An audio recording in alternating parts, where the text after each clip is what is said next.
Hello my dear students, हम AIPMT 2005 का question discuss कर रहे हैं। ये क्वेश्चन जनरली सभी नीट के स्टूडेंट्स को आता ही है, ठीक है। डाउट में मतलब डाउट में ये क्वेश्चन रहता ही है।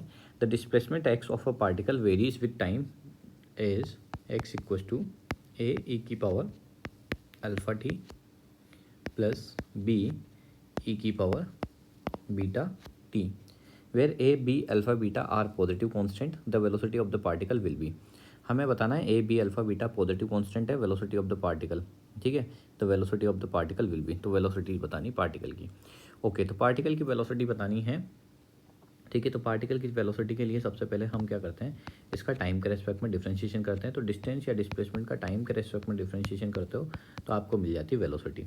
तो यहाँ ए को बाहर रख दिया, कांस्टेंट है। ई की पावर माइनस अल्फा टी का क्या हो जाएगा, ई की पावर माइनस अल्फा टी, और चेन रूल के अकॉर्डिंग क्या है, अल्फा टी का क्या हो जाएगा, अल्फा हो जाएगा, ठीक है। और यहाँ पर माइनस आगे कर देता हूँ मैं, ठीक है। माइनस ऑफ अल्फा आएगा ना, तो वो माइनस मैंने आगे रख दिया, ओके।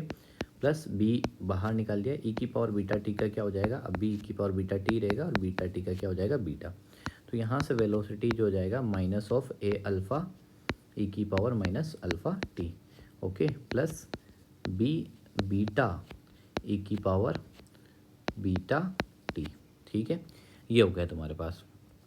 ये क्या है, हमारे पास किसका एक्सप्रेशन आ गया है, हमारे पास वेलोसिटी का एक्सप्रेशन आ गया। अब हमसे ऑप्शंस में बोला गया है कि the velocity of the particle will be go on decreasing with time, be independent of alpha and beta, ठीक है, drop to zero when alpha is equals to beta, और go on increasing with time. तो देखो ध्यान से देखना है, यहाँ पर इस टर्म को उठाता हूँ मैं, ई की पावर माइनस अल्फा टी वाली को।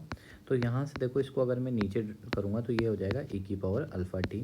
अब सपोज करो आप टी इजक्वल्स टू इन्फिनिटी डाल दो, बहुत लंबा टाइम है, मतलब बहुत टाइम लेटर की बात कर रहे हैं। तो टी की जगह इन्फिनिटी रखोगे तो ई की पावर इन्फिनिटी हो जाएगी, और यहाँ पर ई की पावर इन्फिनिटी इन्फिनिटी होता है तो समथिंग अपन इन्फिनिटी क्या हो जाएगा, जीरो।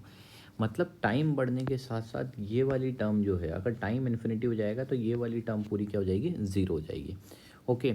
और यहाँ पर देखो, यहाँ पर जब है, यहाँ पर क्या है, ई की पावर बीटा टी है। तो ई की पावर बीटा टी है, तो यहाँ पर देखो टी की जगह इन्फिनिटी रखोगे तो ई की पावर इन्फिनिटी, और ई की पावर इन्फिनिटी क्या होता है, इन्फिनिटी। और ये वाली जो टर्म है वो मेरी क्या हो जाएगी, इन्फिनिटी हो जाएगी।